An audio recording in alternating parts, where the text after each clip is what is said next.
আসসালামু আলাইকুম। আমাদের আজকের সমস্যাটি আছে যে এস সমান আমাদের এখানে দেওয়া আছে প্রথম বন্ধনী দ্বারা a, b, c যেন 3a + 2b - c = 0 a, b, c belongs আর সেটটি আর কিউব ভেক্টর জগতের উপজগৎ কিনা পরীক্ষা করো।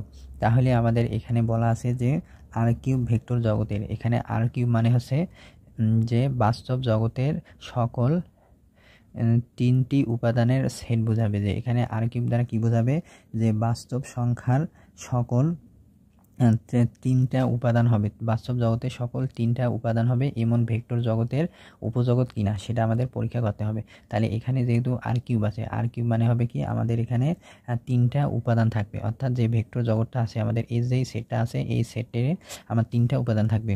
দেখেন তিনটা উপাদান আছে, একটা এ, একটা বি আর একটা আছে সি। তাহলে এ বি সি নামে এখানে আমাদের তিনটা উপাদান আছে। আর আমাদের একটা সমীকরণ আছে 3a + 2b - c = 0।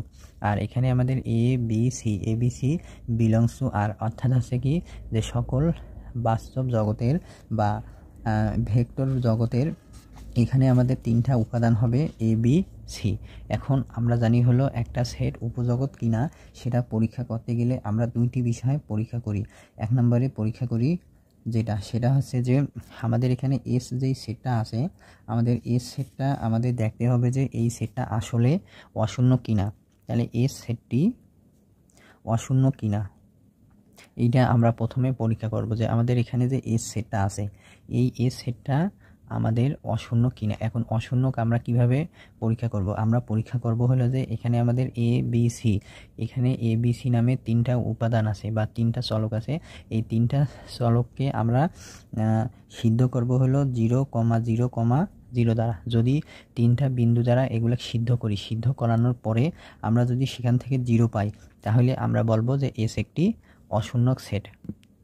তাহলে আমাদের এস হবে একটি অশূন্যক সেট। তাহলে আমরা প্রথমে দেখাবো যে এস সেটটা আমাদের অশূন্যক হবে কিনা। এরপরে পরবর্তীতে আমাদের কাজ হবে হলো, সেটা হচ্ছে যে আমরা জানি যে alpha you vector plus beta V vector, alpha you vector plus beta V vector belongs to S.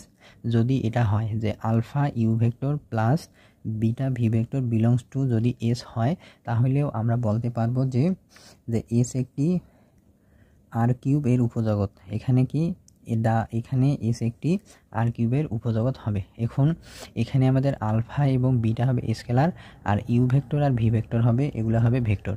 তাহলে আমাদের এখানে ইউ ভেক্টরকে আমরা কিছু একটা ধরি নেব, যে ইউ ভেক্টরও আমরা তিনটা উপাদান এরকম কিছু ধরি নেব, এবং ভি ভেক্টরকেও আমরা তিনটা কিছু উপাদান আছে এমন কিছু ধরি নেব। এরপরে আমাদের এই যে ইউ ভেক্টরের উপাদানগুলো আর ভি ভেক্টরের উপাদানগুলোর দ্বারা আমরা এই সমীকরণটাকে সিদ্ধ করব। এই সমীকরণকে সিদ্ধ করার পরে আমরা সেখান থেকে দুইটা সমীকরণ পাবো, ওই দুইটা সমীকরণকে আমরা 1 নম্বর দিব। এরপর সেখান থেকে আমরা alpha you vector plus beta V vector এটা বের করব। এইটা বের করার পরে আমরা যে উপাদানগুলো পাবো সেই উপাদানগুলোকে আমরা মনে মনে কল্পনা করব এ, বি, সি। এরপর আমরা সেই এ, বি, সি কল্পনা করি ধরে নেব। এই এ বি সি এর মান আমাদের যে সমীকরণটা দেওয়া আছে সেই সমীকরণে বসাবো। বসানোর পরে আমাদের আলফা আর বিটা যুক্ত একটা সমীকরণ পাবো। এরপর আমরা সেখানে আমরা যে 1 আর 2 নাম্বার ইউ এবং ভি ভেক্টরকে সিদ্ধ করে আমরা যে সমীকরণটা পাচ্ছি ওই সমীকরণ থেকে মান বসিয়ে দিব। মান বসিয়ে দেওয়ানোর পরে যদি আমাদের সেখান থেকে যদি আমরা 0 পাই, তাহলে 0 পাইলে আমরা বলতে পারবো যে alpha you vector plus beta V vector belongs to S. ইহা নির্দেশ করবে alpha you vector plus beta V vector belongs to S হবে। তাহলে আমরা এখন এটির সমাধানটা দেখব। প্রদত্ত ভেক্টর সেট। আচ্ছা, এখানে যে ভেক্টর সেটটা দেওয়া আছে আমরা এটা সেখানে লিখলাম। এরপরে আমাদের কাজ হবে যে আমরা বলছিলাম যে এস অশূন্য কিনা আমরা সেটা টেস্ট করব। আসলে এস অশূন্য কিনা আমরা সেটা কিভাবে টেস্ট করব, আমরা দেখব এখানে আছে আর কিউব ভেক্টর জগতের তিনটা উপাদান নিব।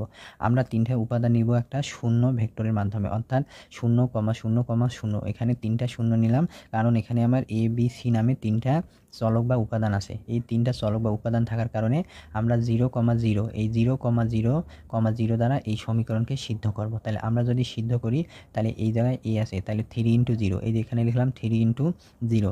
এরপরে আছে 2b, তাহলে b 0 বসাবো, তাহলে হবে 2 × 0, এই যে 2 × 0 আর সি হচ্ছে আমার 0, তাহলে হচ্ছে এখানে 0। তাহলে আমাদের 3 × 0 মানে 0, 2 × 0 মানে 0 আর -0। তাহলে আমরা এই অংশটুকু থেকে কি পাইলাম 0। তাহলে আমরা বললাম কি যদি আমাদের যে এস অশূন্য অর্থাৎ কি এস একটা অশূন্য হইল, তাহলে আমরা প্রথমে উপজগৎ কিনা সেটা দেখানোর জন্য আমরা প্রথমে দেখাইলাম এস অশূন্য। এরপরে আমাদের আর একটা অংশ ছিল যে উপজগৎ প্রমাণের, সেটা হচ্ছে যে যদি এবং কেবলমাত্র যদি।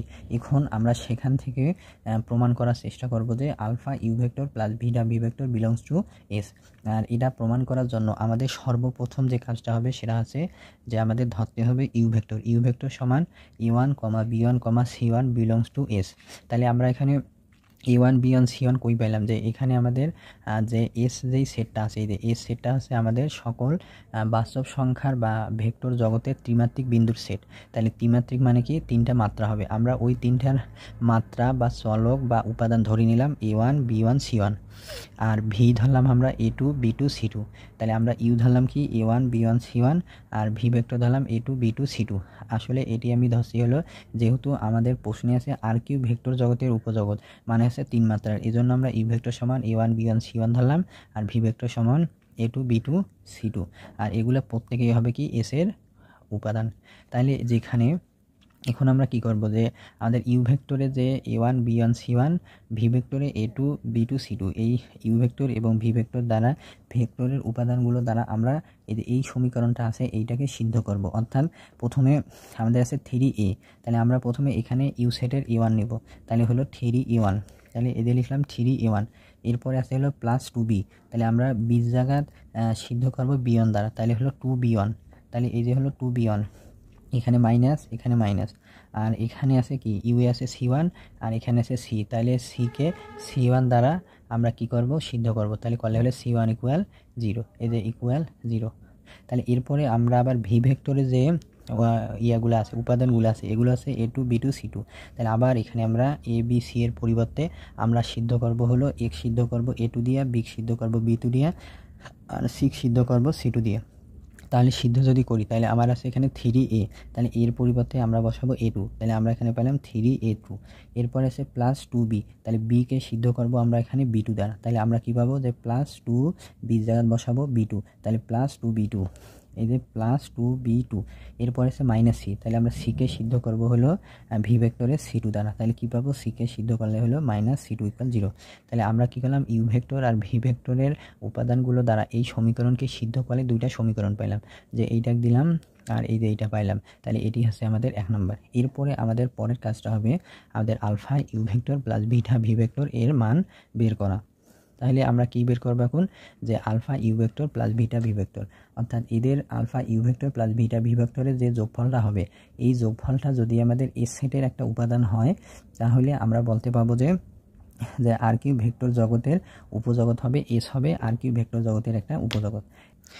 এখন আমরা যে alpha you vector plus beta V vector, তাহলে এখন আমরা alpha you vector plus beta V vector এর মান বের করব। তাহলে আলফা, আর আমরা জানি ইউ ভেক্টর, এই যে ইউ ভেক্টর দেওয়া আছে a1, b1, c1, তাহলে এখানে লিখি a1, b1, c1 প্লাস এরপরে আছে বিটা, এই যে আমার এখানে আছে কি বিটা, আর ভি ভেক্টরের মান আছে a2, b2, c2, তাহলে এখানে হবে a2, b2, c2। তাহলে এরপরে আমরা এই আলফা দিয়ে a1-কে গুণ দেব, তাহলে হবে আলফা a1, আলফা দিয়ে b1-কে গুণ দেব, তাহলে হবে আলফা b1, আলফা দিয়ে c1-কে গুণ দেব আলফা c1 প্লাস এরপরে আমরা বিটা দিয়ে a2 গুণ দেব, তাহলে হবে বিটা a2, বিটা দিয়ে b2 গুণ দেব, তাহলে হবে বিটা b2, বিটা দিয়ে c2 গুণ দেব, তাহলে হবে বিটা c2। এরপরে আমরা কি করব যে এই যে a1 এগুলাকে এ চলকগুলাকে এক পাশে করব, বি চলকগুলাকে এক পাশে করব আর সি চলকগুলা এক পাশে করব। তাহলে আমরা এ চলকগুলাকে এক পাশে করি, তাহলে হচ্ছে আমার alpha a1 plus beta a2, তাহলে এই যে alpha a1 plus beta a2। এরপরে আছে আলফা b1 আর এখানে প্লাস আছে এখানে প্লাস দিলাম। এরপরে আমরা নিব কি বিটা b2, এরপরে আমরা কি নেব এই যে আলফা b1 এর সাথে আমরা বিটা b2 নিলাম, আর আলফা c1 আছে alpha c1 plus beta c2। তাহলে আমরা alpha you vector plus beta V ভেক্টরের মান আমরা এটা পাইলাম। এখন আমরা এই অংশটুকুকে মনে মনে কল্পনা করব হলো এ বি সি দ্বারা। আমরা এটাকে মনে মনে কল্পনা করব এ বি সি দ্বারা।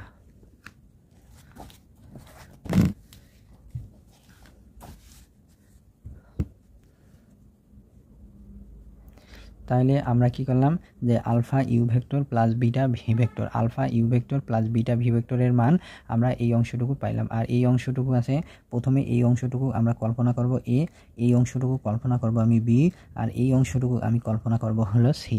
এই এ বি সি এর মান আমরা এখন আমাদের 1 নম্বর যে সমীকরণটা ছিল, মানে আমাদের যে সমীকরণটা প্রশ্নে দেওয়া ছিল, আমরা সেই সমীকরণে এখন এ বি সি এর মান বসাবো, অর্থাৎ যেটা আমি কল্পনা করছি। তাহলে আমাদের দেওয়া আছে যে সমীকরণটা সেটা আছে 3a plus 2b minus C. তাহলে কী দেওয়া আছে 3a plus 2b minus C. এখন আমরা এই সমীকরণ থেকে এটাই দেখব যে এটির মান আসলে 0 হয় কিনা। তাহলে আমরা এর মান জানি 3, আমরা এখানে এর মান জানি, এর মান আছে আমার এটা যে alpha a1 plus beta a2। তাহলে আমরা বসাই এখন alpha a1 plus beta a2, এরপর এখানে প্লাস, আমরা এখানে প্লাস দিলাম, এরপরে 2 আর বি, এরপরে বি আমরা কল্পনা করছি হলো এই অংশটুকু, সেটা আছে যে alpha B one plus beta B2. এরপরে আমার এখানে মাইনাস আছে, আমরা এখানে মাইনাস দিলাম, আর এখানে আছে হলো সি। তাহলে আমরা সি মানে ধরে নিছি কি, সিকে ধরে নিছি আমরা আলফা সি1 প্লাস বিটা সি2।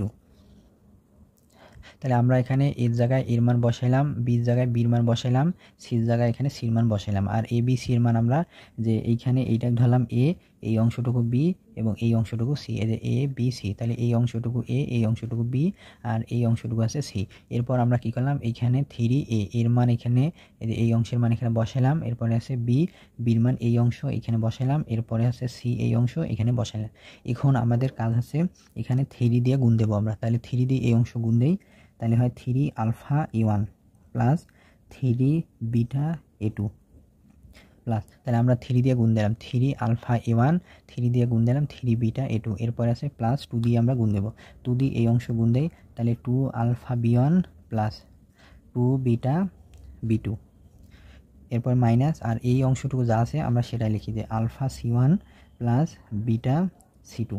তাহলে এরপরে আমরা করব হলো কি, এখান থেকে হলো আমরা আলফাগুলাক এক সাইডে করব আর বিটাগুলাক এক সাইডে করব। তাহলে আমরা এখন আলফাগুলাক এক অংশে নেব, বিটাগুলাক আর অংশে নিব।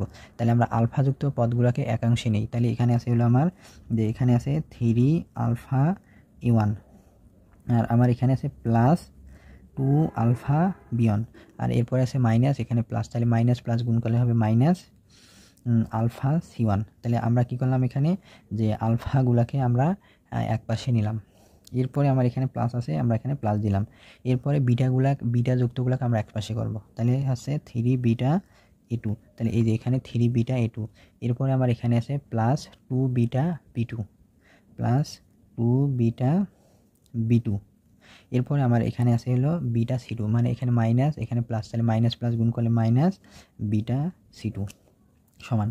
এরপরে আমরা এই অংশ থেকে আলফাকে কমন নিব আর এই অংশ থেকে আমরা বিটাকে কমন নেব। তাহলে এই অংশ থেকে যদি আমরা আলফাকে কমন নেই তাহলে হয় আলফা ইন্টু, তাহলে এখানে আছে 3a1 plus 2b1 minus c1। তাহলে আলফা কমন নিলে আমাদের এই অংশটুকু হলো, এরপরে আমার এখানে প্লাস আছে, আমরা প্লাস দিলাম, এরপরে এই অংশটুকুর মধ্যে আমরা বিটা কমন নেব। তাহলে বিটা কমন নিলে হয় 3a2, এরপরে আছে এখানে প্লাস 2b2 মাইনাস c2 সমান। এরপরে হলো আমরা 1 নং সমীকরণে 3a1 plus 2b1 minus c1 এই অংশটুকুর মান আমরা বের করছি। এই অংশটুকুর মান আছে কি আলফা ইন্টু 0, তাহলে এই অংশটুকুর মান আমরা 1 হাতে পাই 0 প্লাস বিটা ইন্টু এই অংশটুকুর মান আমরা 1 হাতে পাই 0। তাহলে 1 হাতে আমরা এই অংশের মান 0 পাই, তাহলে হলো আলফা ইন্টু 0, আর এই অংশ থেকে আমরা এই অংশের মান 0 পাই, তাহলে বিটা ইন্টু 0। তার মানে alpha into 0 plus beta into 0, অর্থাৎ 0 প্লাস 0 ইকুয়াল 0। তাহলে আমরা কি পাইলাম যে 0 প্লাস 0 ইকুয়াল 0। তাহলে আমরা এখন বলতে পারি যে ইহা নির্দেশ করে, তাহলে ইহা নির্দেশ করে কি alpha you vector plus beta V vector belongs to S. অর্থাৎ আমরা যে এই অংশটুকু হিসাব করে পাইলাম 0 প্লাস 0 ইকুয়াল 0, তার মানে আমরা এই অংশটুকু কি পাইলাম যে যে এই যে আমাদের এই অংশে ছিল 3a1 plus 2b2 minus C, এই অংশটুকুর মান আমরা এখন 0 পাইলাম। আর যেহেতু এটির মান 0 হলো সেহেতু ইহা নির্দেশ করে alpha you vector plus beta V vector belongs to S. তাহলে আমরা প্রথমেই দেখাইলাম যে এস একটি অশূন্য, এরপরে সেখান থেকে আমরা দেখাইলাম বা আমরা নির্দেশ করাইলাম যে alpha you vector plus beta V vector belongs to S. তাহলে আমরা কি পাইলাম যে এস একটি আর কিউবের উপজগৎ। তাহলে আমরা পাইলাম কি এস একটি আর কিউবের উপজগৎ, যেহেতু আমরা প্রথমে দেখাইলাম এস একটি অশূন্য, এরপরে আমরা দেখাইলাম যে alpha you vector plus beta V vector belongs to S, সেহেতু আমরা বলতে পারি এস একটি আর কিউবের উপজগৎ।